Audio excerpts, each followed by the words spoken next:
What are you gonna do now, Tapis? You gonna take that for a walk?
Assalamu alaikum wa rahmatullahi wa barakatuh, everyone. Thank you so much for joining today.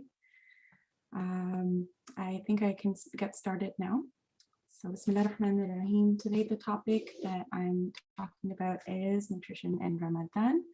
I am very honored to have been invited to talk on this topic because I am very passionate about health and well-being.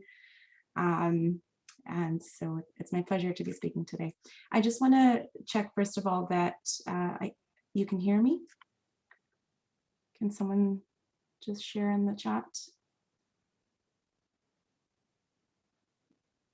Okay, Jazakallah khair.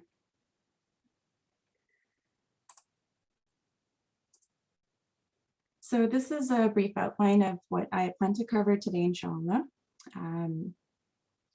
It's going to be a packed session today.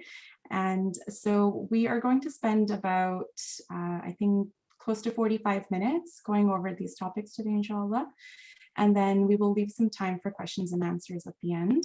So if you have any questions, please feel welcome to type them directly into the chat. And I think the moderator is watching those questions as well. And I would be happy to address them at the end.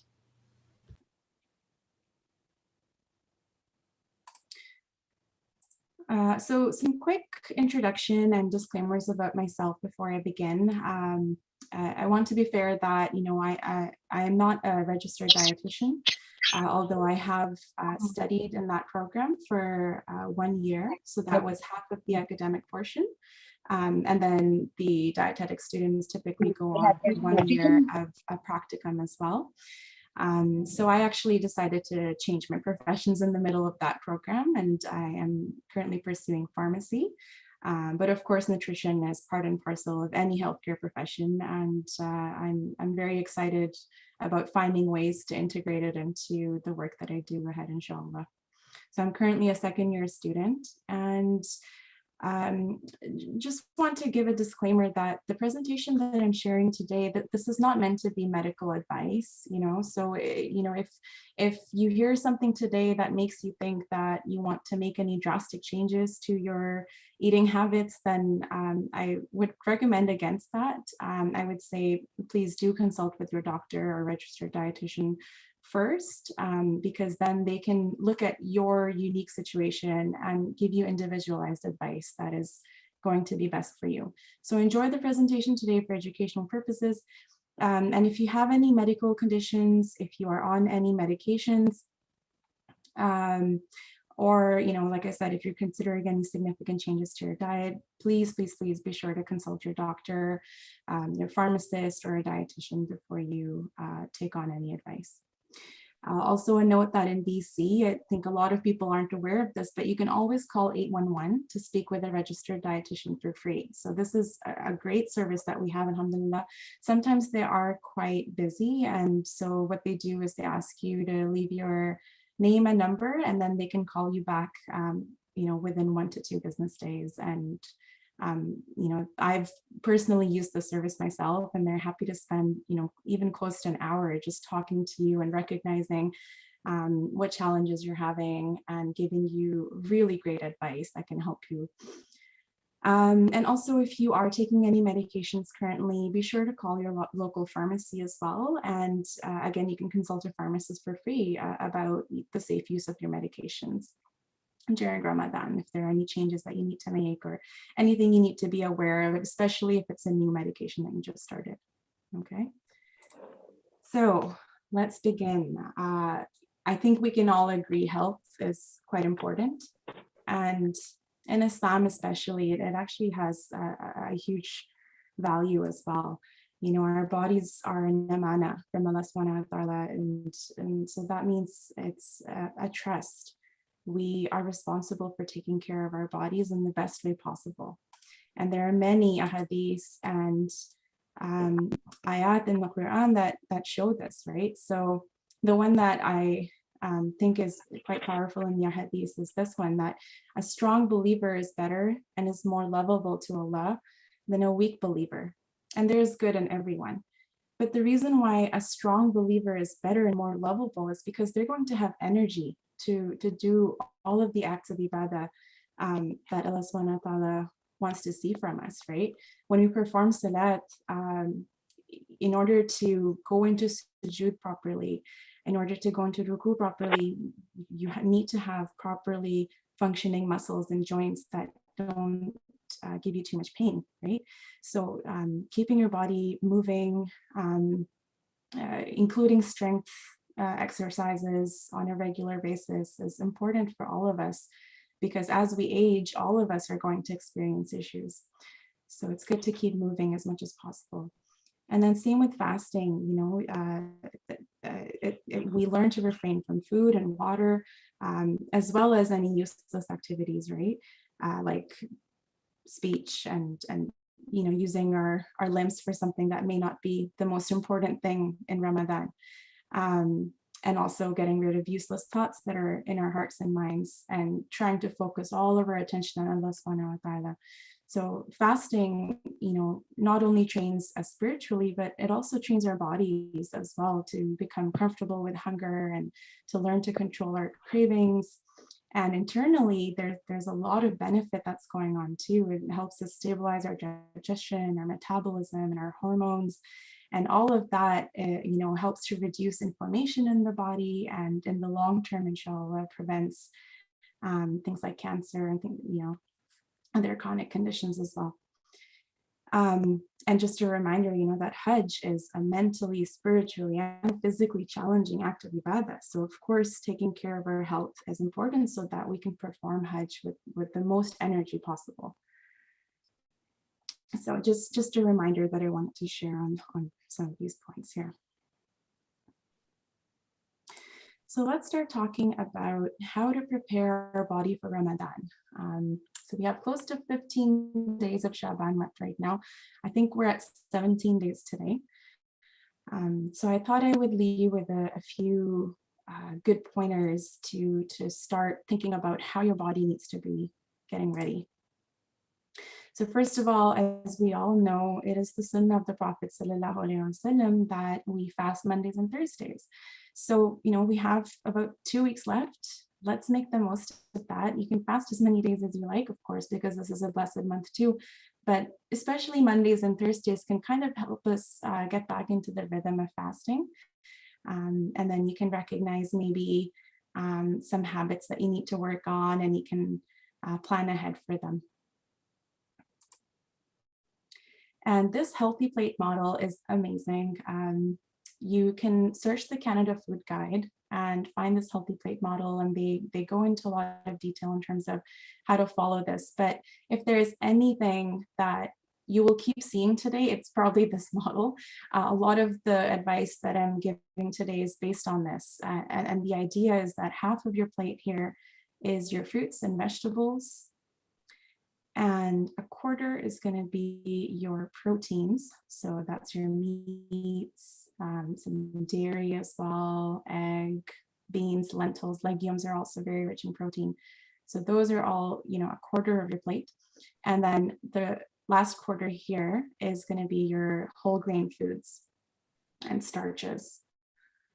So if you, before the Canada Food Guide really used to go into a lot of detail on, you need 2 cups of milk a day, and you need this many grams of nuts every day, or, this is how you need to be measuring things out. And I think it was becoming a little bit counterintuitive. It made it harder for people to follow a healthy diet because it felt like a lot of calculations and measurements. And what that ended up doing is putting people into a stressful kind of situation where food, instead of being an enjoyable, natural thing that we participate in every day, few times a day, started becoming like a diet that you have to follow, right? So I think that's why, that's one of the biggest reasons why the healthy plate model has come about, is to give a more visual graphic so that you're thinking about this on a bigger scale in terms of general things that you need to be aiming for. And, sometimes I know it can be really hard to imagine half of your plate be vegetables, because I think a lot of our cultures that are predominantly Muslim have mostly rice in the plate, right? Or roti and salan and things like that. So it's hard to imagine a plate like this, but it is a good goal to work towards. And what I always say as well is maybe half a plate of vegetables might be really hard in the beginning to aim for, but you could start with a third of each, right? So a third could be your vegetables and fruits, and then a third could be your protein, and a third could be your whole grain foods. And again, a reminder that, having just chicken as your meal might not be the most healthy thing either. So if you're having, chicken kadai or something like that, be sure to include a salad on the side as well, and enjoy fruit for dessert afterwards or something like that. Try to change it up a little bit and include more fruits and vegetables into your day. So you might hear me hammering these points the most because I think this is the most important takeaway today for how you plan out your meals for Suhoor and Iftar and just every day, all of your meals. So coffee and tea is sometimes a little bit of a hiccup for people in Ramadan as well. You might notice that you experience headaches, and that's natural in Ramadan because your blood sugar levels start to drop closer to the near end of the day, and our brain relies on glucose. I'll go into that a little bit later. But as your levels start to drop, you start to feel more headaches and feel more tired. But if you're also drinking coffee and tea regularly right now, then that effect becomes even more pronounced because you're so used to having caffeine in your brain. So a few quick notes about that. Caffeine withdrawal effects, they vary for people, but typically they do kick in about 24 to 50 hours after you've started fasting. And they can last up to about 9 days. So if you're lucky, it'll only last 2 days.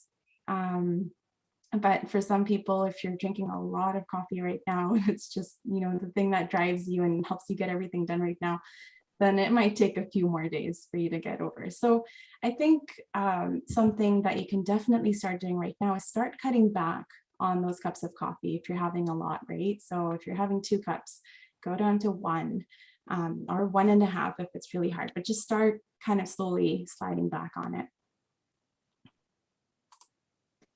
And slow down. So the reason why I say this is because mindful eating is quite important. Learn to listen to your hunger cues and eat mindfully. When you're eating at the table, remove all the distractions and sit and eat together as a family, talk to each other. I think Ramadan is really nice because people start to sit and eat together at Iftar, and it might be the one meal that everyone is sharing in the day. And so post Ramadan as well, those will be really good reflections to take with you, inshallah, because eating together has been shown to be beneficial, not only for your own health, but also for your children as well, because children have been shown to eat more when they're sitting at the same table as their parents and they have their parents' attention and they're watching their parents eat. And then they're eating as well. So, all right. And one last point as well. I think a lot of people sometimes in Ramadan think that, I'm fasting, I don't have energy, so I shouldn't be exercising. But, this is not an excuse that you can take to stop moving at all. So I would really recommend to get into the habit, if you're not already right now, to move your body for 20 to 30 minutes a day, 5 days a week. And I'll leave you with some tips as well for Ramadan as well, in terms of how to move during Ramadan.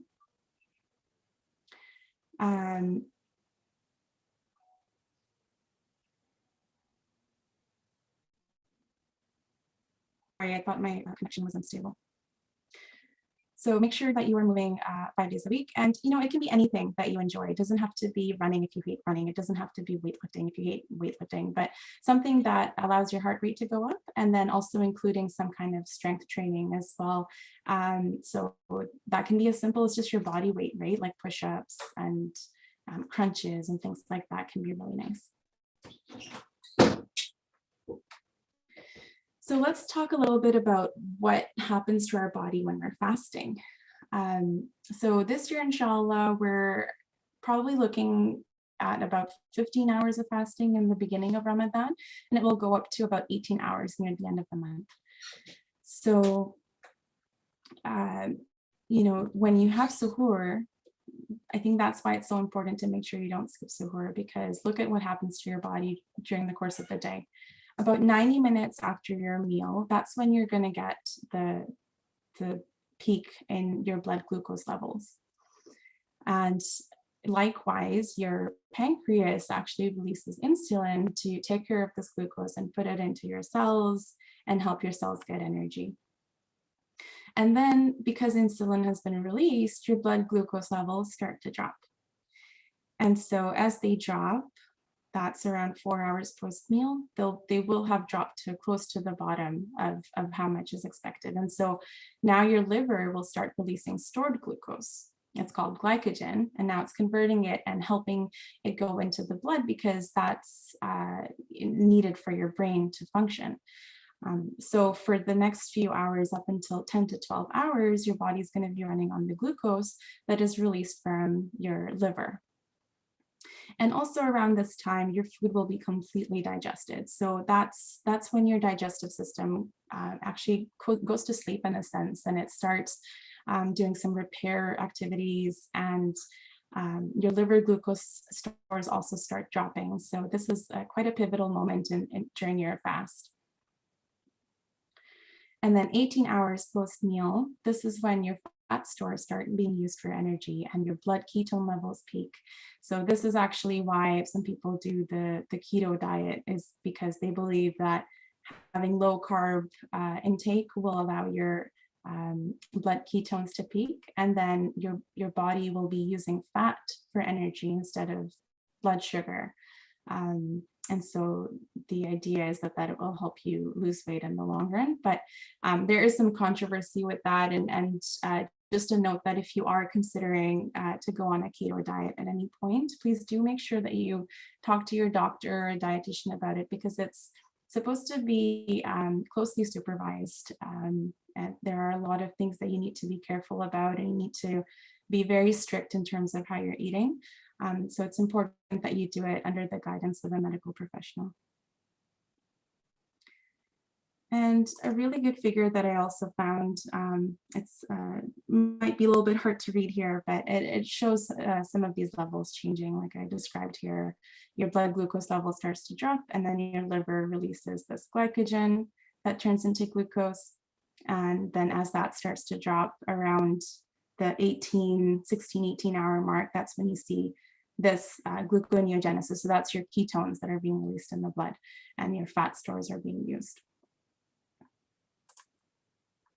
So on the point of fat stores being used, I think a lot of people think that fasting in Ramadan is great because it will help me lose weight.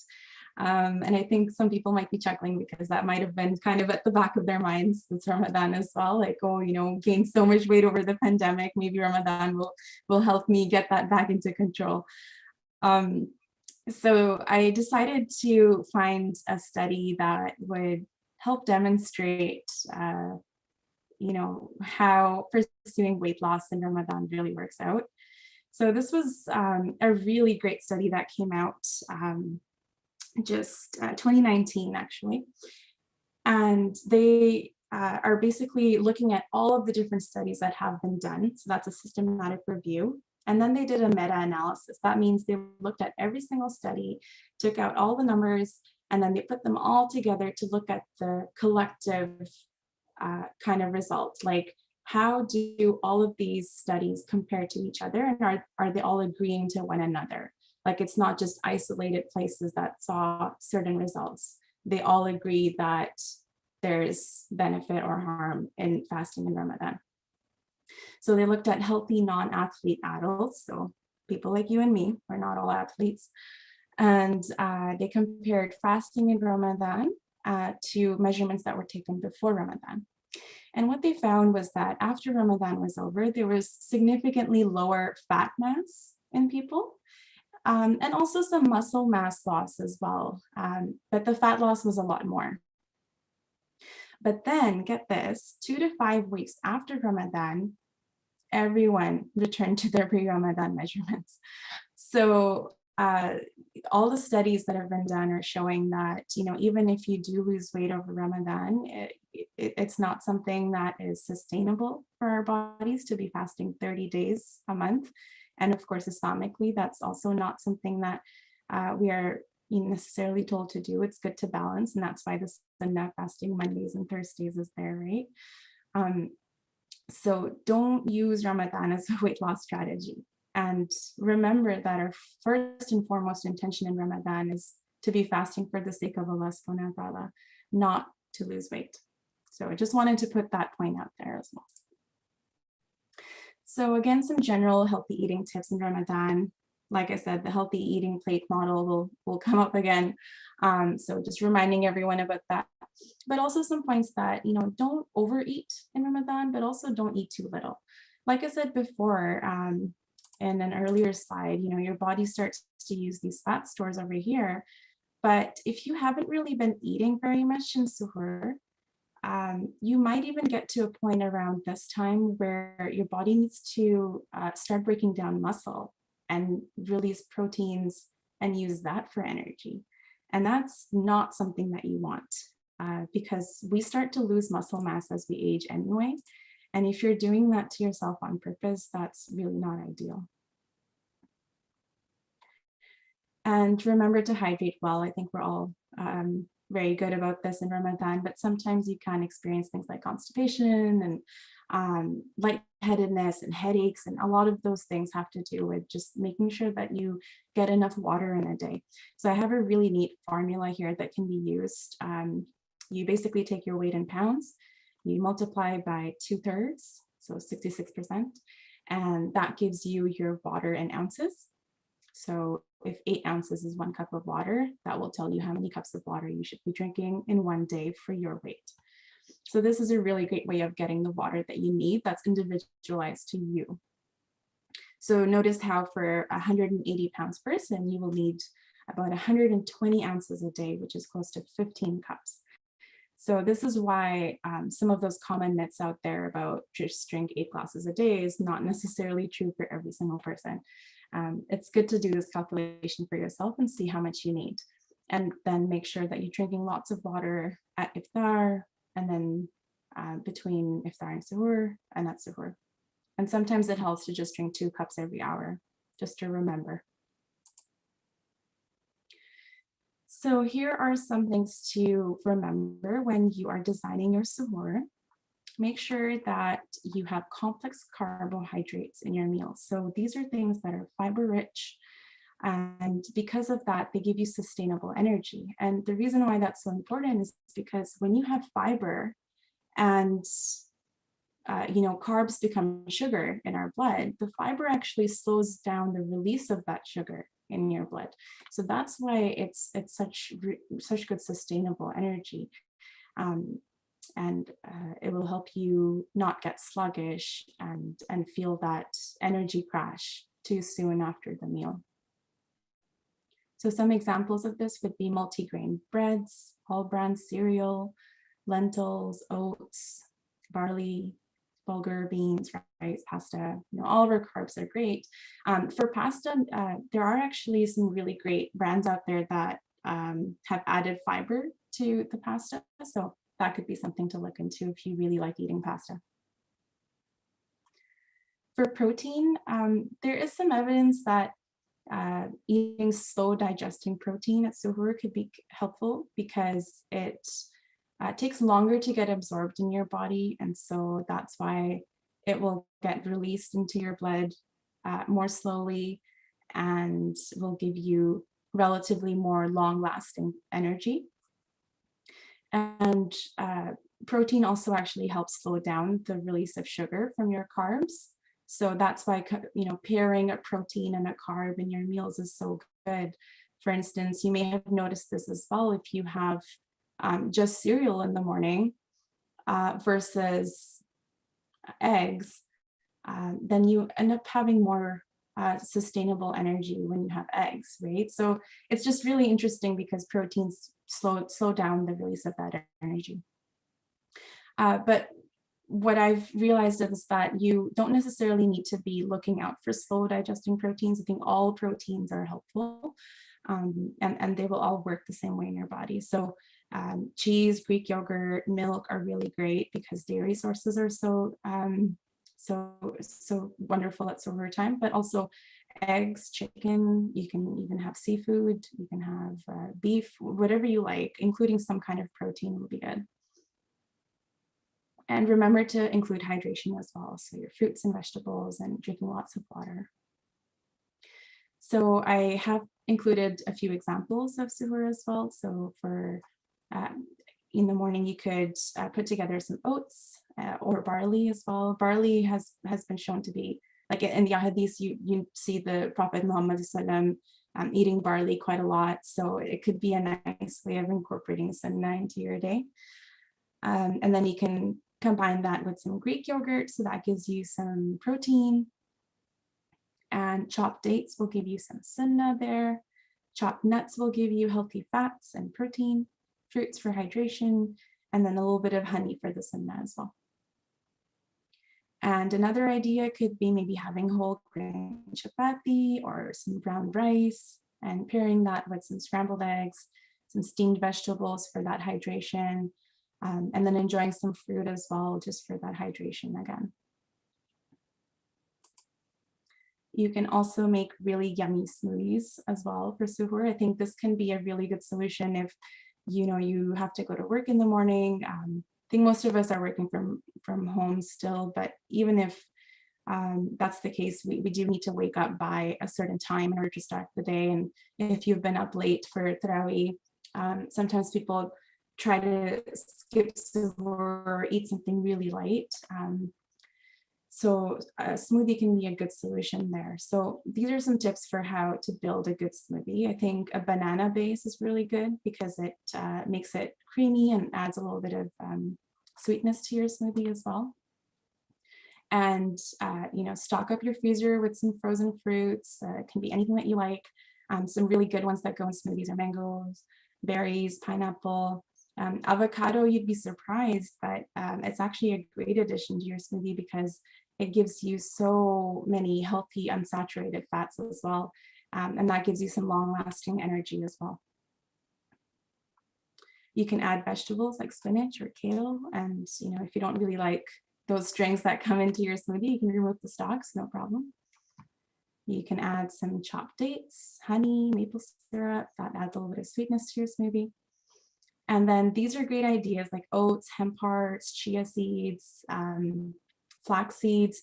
This is a great way of adding some fiber to your smoothie. Not that the fruit doesn't count, but this is just even more fiber and helps you feel a little bit more, full and satisfied after your smoothie. And then of course, hemp hearts are also rich in omega-3. So that's a really healthy fat for you to have for your brain. And I think sometimes people like to blend their smoothie in water because they are trying to avoid the extra calories. But I think in Ramadan, that could be a time to really embrace the milk and include those calories because milk is also giving you the added protein as well. And then you can add some really fun ingredients too, like chocolate chips, coconut, peanut butter, almond butter. There's so many types of nut butters as well. You can explore that aisle. There's like cashew butter too, hazelnut butter, which is way better than Nutella, personal opinion. But yeah, lots of good things that you can try and mix into your smoothies. So the ingredients of a satisfying iftar. Again, I think I have an image. Oh, okay, never mind. The healthy plate model is again very important here. So you're going to have half your plate be vegetables, a quarter will be your proteins, and then a quarter will be your grains. I'm probably boring you by saying those things again, but that is really something that you need to be aiming for. So be creative with that and see how you can design really neat meals that incorporate things that you love eating and that are culturally important to you. Some things that are traditional, so dates and water, in the hadith, that is the sunnah way of opening your fast, and having some food afterwards also helps with hydration. And then in Arab cultures, I've noticed that they really enjoy, you really enjoy having some soup with meat broth, lentils, pasta, and grains as well. And that's really good because it hydrates you and gives you a little bit of nutrition so that you are satisfied, and then you can go pray Maghrib, and then you can come back, and now you've had that pause as well, which helps your body start to digest, and you're not going to be sort of devouring the iftar that's in front of you. Your hunger is a little bit more under control now. So it's a great idea to have some soup as well. Yeah, and then just, practice mindfulness, eat slowly, eat small portions. There's always going to be more. There's no race, right? And a neat point that I thought I would share with you all is that your stomach actually takes 20 minutes to recognize that it's full.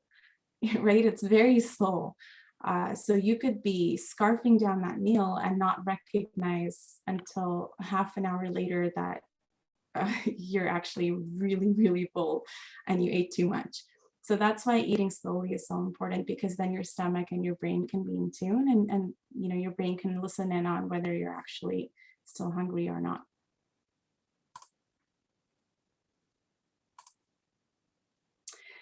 This is a question that I think all of us have in our minds as well, is, I want to eat healthy in Ramadan, but does that mean that I have to give up my samosas and my pakoras?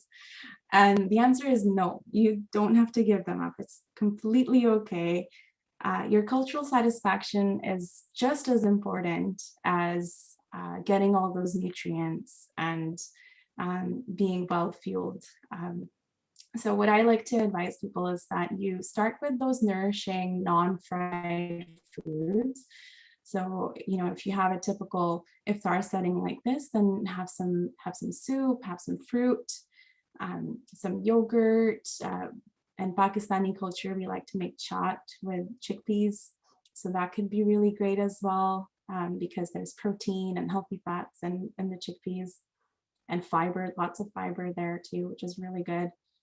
So start with some of these foods, and once you're satisfied, you've eaten enough, then you can enjoy a samosa or a pakora or like a couple, but just eat slowly and enjoy it and be guilt-free about it, and listen to your body. Just listen to your body cues on when you're full and satisfied.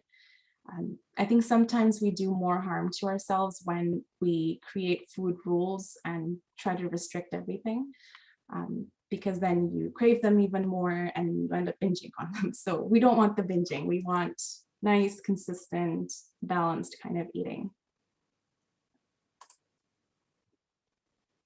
I also thought to share some snack ideas between iftar and suhoor, because you haven't been eating the whole day, and later on in Ramadan this becomes less of a need, I've noticed personally, and people have told me this as well, is that they don't really feel that much hunger anymore. But in the beginning of Ramadan, this can be sometimes a need because you've been fasting the whole day and you've been craving certain foods, and then iftar happens, and then you're overly full and you're like, I'm not going to eat anything else. And then Tarawih happens, and then you're really hungry and you're trying not to eat, but then you start binging on something. So in order to avoid that kind of cycle, I think it's good to just plan a couple snacks in advance that will be really healthy and good go-tos for you. So I've listed out a couple here. So you could have a whole grain single slice sandwich. So you could take a whole grain slice of bread and spread on some peanut butter, or you could put on some cheese, some tuna, egg salad, something like that. So that's combining a protein and a carb. So that's an excellent snack, because the carb is giving you the blood sugar that you need, and then the protein is giving you some nourishment and also slowing down how the sugar is released in your blood, right? So that's really good. Hummus dip and veggie sticks is really yummy and gives you long-lasting energy as well. The hummus is giving you protein, healthy fats, because it's made out of chickpeas. And then the veggie sticks are giving you more hydration as well, which is so needed in Ramadan. Some fruit, apple slices, and peanut butter is a great snack, gives you something sweet.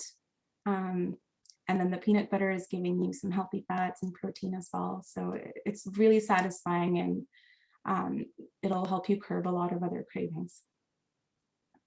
Whole grain crackers and cheese, nuts, All great ideas. And then here I decided to share a recipe for some energy bites that you can make in advance. So, we're all prepping for Ramadan, we're preparing those samosas and spring rolls and all those things and freezing them in advance. So while you're doing that, maybe you can spend a little bit of time and make these as well, because these could be great go-tos in Ramadan between Iftar and Suhoor, and also they could be a great go-to for Suhoor itself. You could have a couple of these and maybe a glass of milk. I don't know. That could be a great way of starting out your day as well. So just to go over the ingredients here, you've got some rolled oats and chia seeds, flax seeds, or hemp hearts. Those are great fillers. You could use a nut butter, so almond butter or peanut butter. Some kind of a sticky liquid sweetener, so honey or maple syrup, a little bit of vanilla extract, salt, and then mix in some things that you really like to eat. So maybe some chocolate chips, dried cranberries, chopped almonds, raisins, anything. This can be really satisfying. So some potential pitfalls in Ramadan. If you're having a lot of headaches, make sure that you're not missing suhoor. Make sure you're drinking enough water.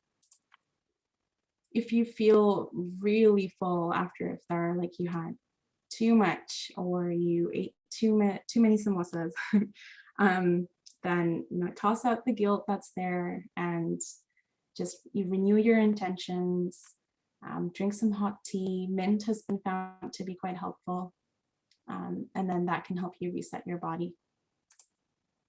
If you're experiencing constipation in Ramadan, this can be quite common because the fast this year is still fairly long, between 15 18 hours. So it is possible. So make sure you increase your water intake.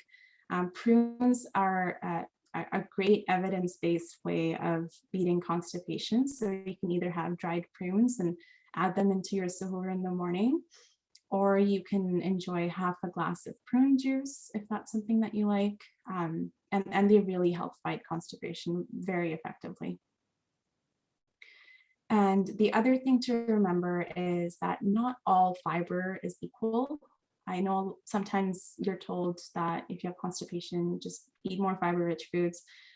But if you have soluble fiber foods, so things like peas, oats, these things can sometimes contribute to the constipation, especially if you're not drinking enough water. So if you're really having a problem with this, make sure to include some of these insoluble types of foods too. So your whole grains, nuts, fruits, and root vegetable skins. So maybe you make sweet potato or potato wedges for iftar. Keep the skin on. It's giving you some extra fiber. And what this does is it actually speeds up how the food moves through your digestive tract and helps to clear all the bulk out. So it's very good. And I thought I would add a funny kind of tip as well. But sometimes constipation can be the result of not going to the washroom enough times. And, sometimes you're like, I want to keep my wudu for as long as possible.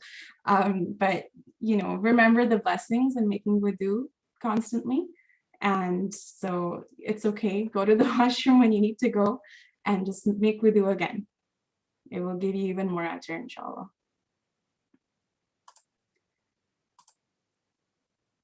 Okay, and then if you experience some heartburn after iftar, cold milk is something that I personally, from my pregnancy days, found to be very helpful. But the reason why it works is because it has the cold calcium that comes in, and it helps to, it kind of works like an antacid, a natural antacid in your stomach. And avoid lying flat for about 2 hours after iftar. And that will help, inshallah. And of course, I want to include some exercise tips in Ramadan. So don't let yourself go in Ramadan. Just because you're fasting doesn't mean that you shouldn't move anymore and that you should just sit in one place the whole day because you're not eating. Make sure to include some fun movement, and you can explore ways to do this as a family. You can go out to the park maybe an hour or 2 hours before iftar and run around with a ball, or even just walk around, whatever it is, just move. because that will help you feel more energized. And it's a great activity for you to do to beat some of that boredom that comes in the last hours of the day. And light Pilates can be a great exercise as well before Iftar. So Pilates are exercises that involve your body weight, and it's a great way of including strength conditioning without going too overboard with heavy weights or anything like that. But at the same time, I do also recommend strength training exercises. So if you do have some lightweight dumbbells lying around, it's good to use them because they help you preserve muscle mass. But your body weight is fine too. It's not necessary. Just something where you're using your muscles. And I thought I'd share a parenting tip for the busy, tired moms and dads out there. Ramadan can be quite taxing energy-wise. I realized this last year when I was fasting for the first time with my little toddler, and it can really drain your energy. So, you know, you might think it's impossible for you to include exercise too. But, you know, putting the baby into a stroller and going for a walk before Iftar, that could be an easy way for you to have the baby kind of locked in one place, and you don't have to run after them anymore. And now you can just have some peace. You can listen to some lectures on your headphones and just enjoy a nice stroll outside. Or you could play some physical games with children before their bedtime, right after Iftar. Maybe just run around with them a lot, get them really tired out so they can sleep faster. And then it's also going to give you some more peace time later on for your night ibadah, inshallah. So that's a win-win.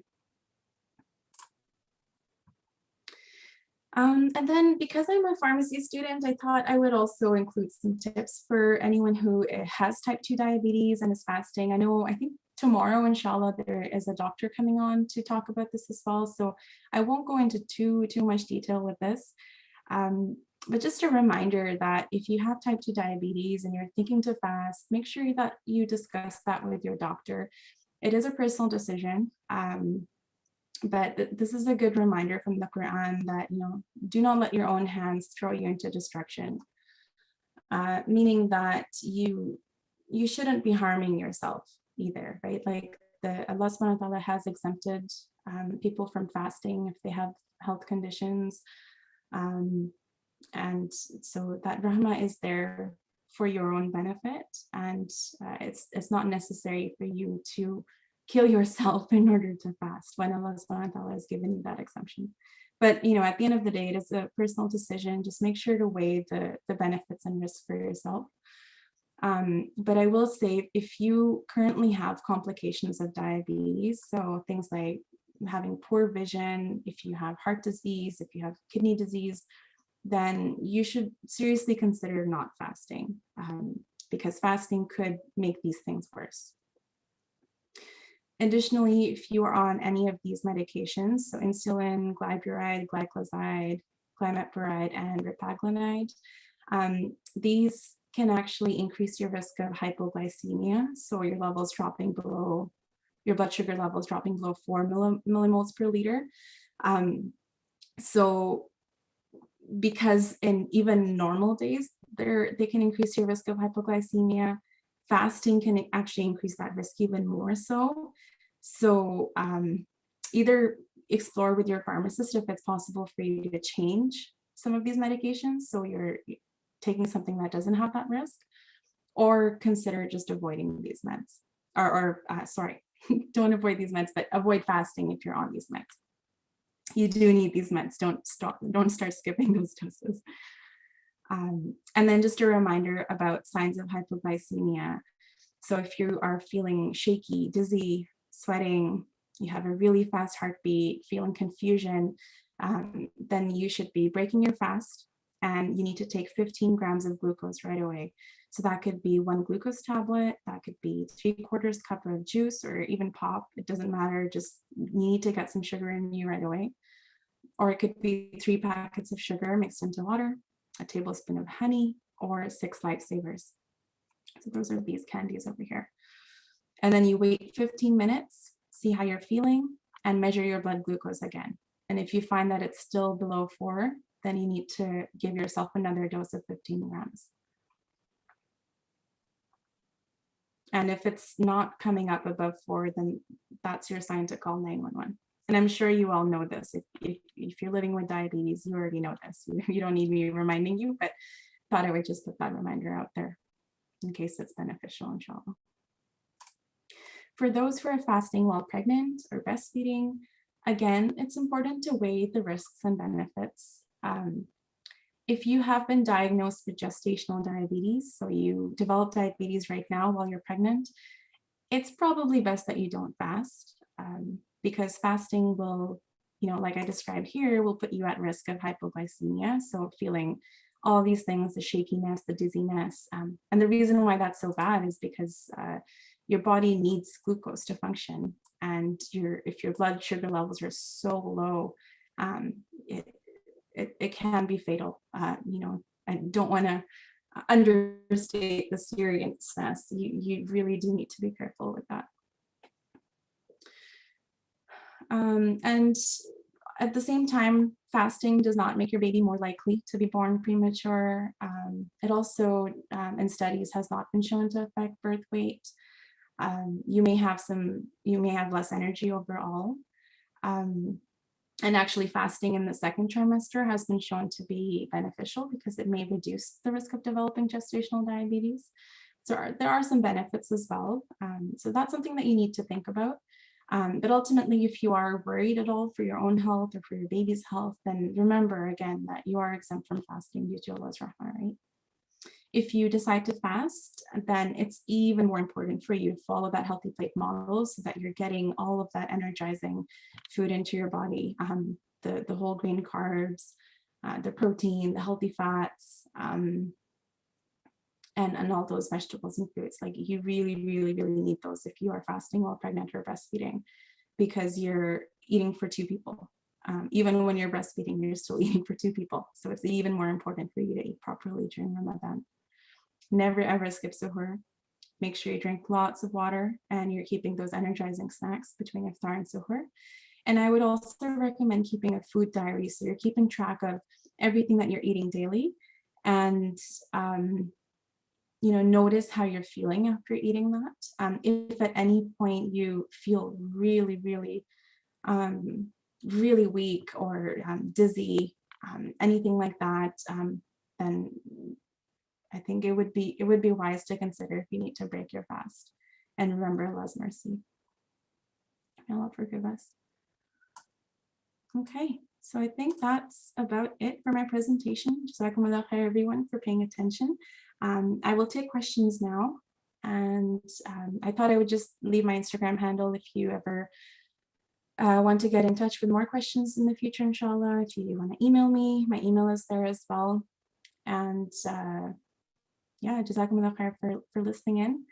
And I hope that you all have a very energetic Ramadan that helps you pursue all the acts of ibadah that you have planned.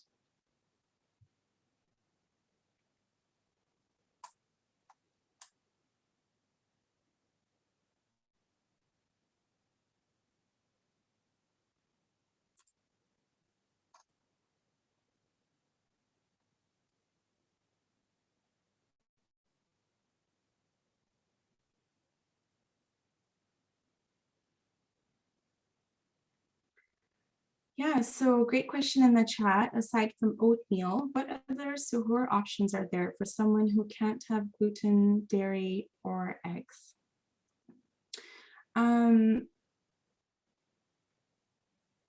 So there are cow's milk based dairy, so like soy milk is still an option for you. Other plant-based milks, almond milk, oat milk, those could be an option for you to include, because they still have soy milk particularly is the one that's actually equivalent to cow's milk, so it will still give you all the protein, calcium, and vitamin D that you need. And enjoying some other grains would be good. So oats are actually gluten-free, just in case you didn't know. So oats are still an option. But of course, there are other sources of protein too, right? Like I said, chicken, beef, seafood, including those could be great in suhoor too. You can treat suhoor just like an everyday meal and make sure to include lots of fruits and vegetables. Does that help?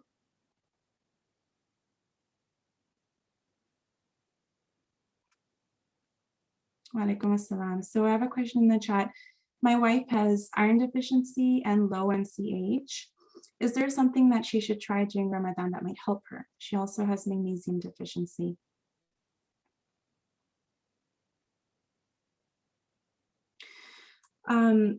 So I'm going to be careful not to give any individualized advice right now because in order for me to give you the best possible advice, I need to have a detailed understanding of your wife and any medical conditions that she has. How is she usually eating? Things like that. So I think if you want individualized advice, I would really recommend that you call 811 and maybe talk to the registered dietitian there. I think they could give you a lot of really good points, and they will have heard exactly how your wife is eating first.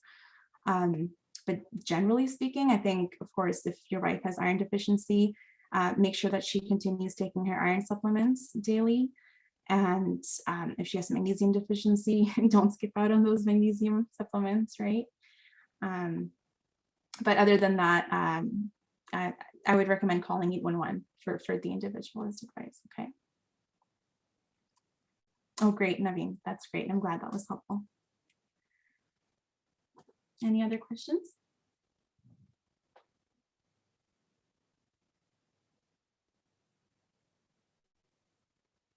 Albina, a grain. I don't actually know. That's not a grain that I'm familiar with. What culture is that from?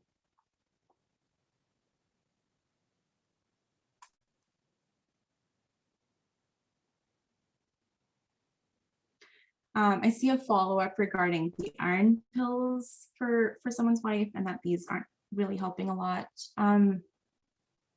Remember that iron stores actually take some time to fill. I don't know when her iron deficiency was diagnosed, but it can take up to 3 months actually for the iron stores to fully recover. And I'm not sure how low her iron levels were, but it can take some time. Also, when you are taking iron, remember that there are ways to increase the absorption of iron too. So if you have vitamin C at the same time, then the iron absorption is increased. So for example, drinking some orange juice at the same time. Tomatoes are iron rich as well. So if you're having beef, make sure that you're eating it with some tomatoes, which is easy to do, I think. Yeah, generally that's something that can help. And also make sure to space out the calcium-rich foods that you're having. So try not to have dairy products or caffeine as well, I think can interfere with iron absorption. So space those out by about 2 to 3 hours. I think generally it helps to take your iron supplement before you sleep at night, because then you're done eating for the day. Sometimes it helps people with the constipation as well, because your body has the night to absorb it properly. So does that help? Organ meats, yeah, organ meats are always great. Organ meats are rich in a lot of different nutrients, not just iron.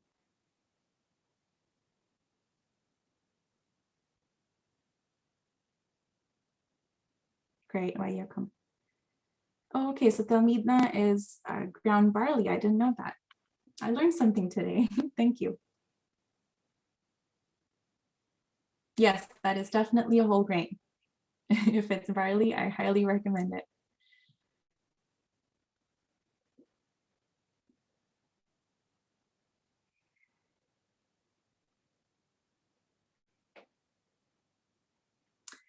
Types of exercise during Ramadan.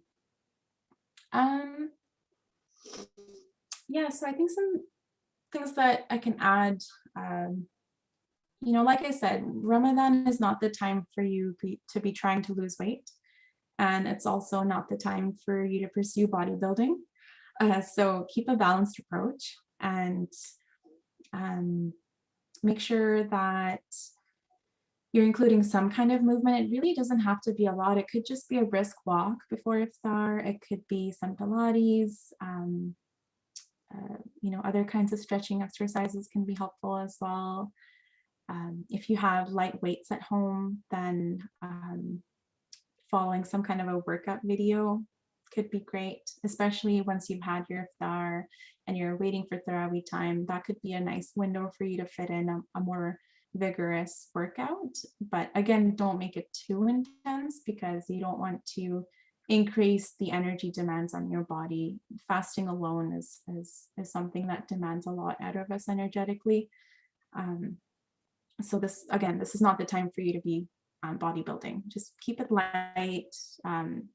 Your goal is to keep your body moving and keep it conditioned. So a little bit of strength training, but not too much. I hope that helps.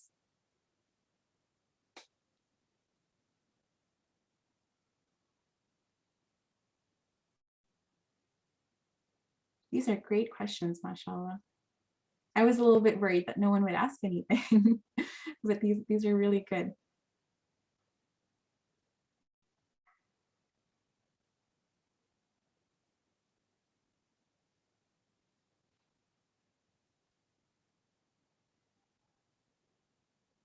Any other questions?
Sorry, my internet connection seems to have been broken up there.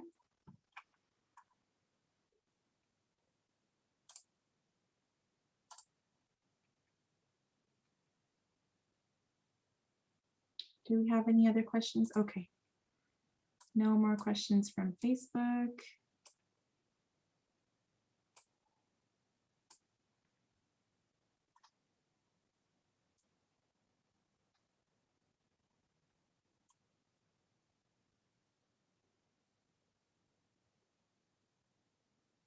Okay, well, I think that seems to be it.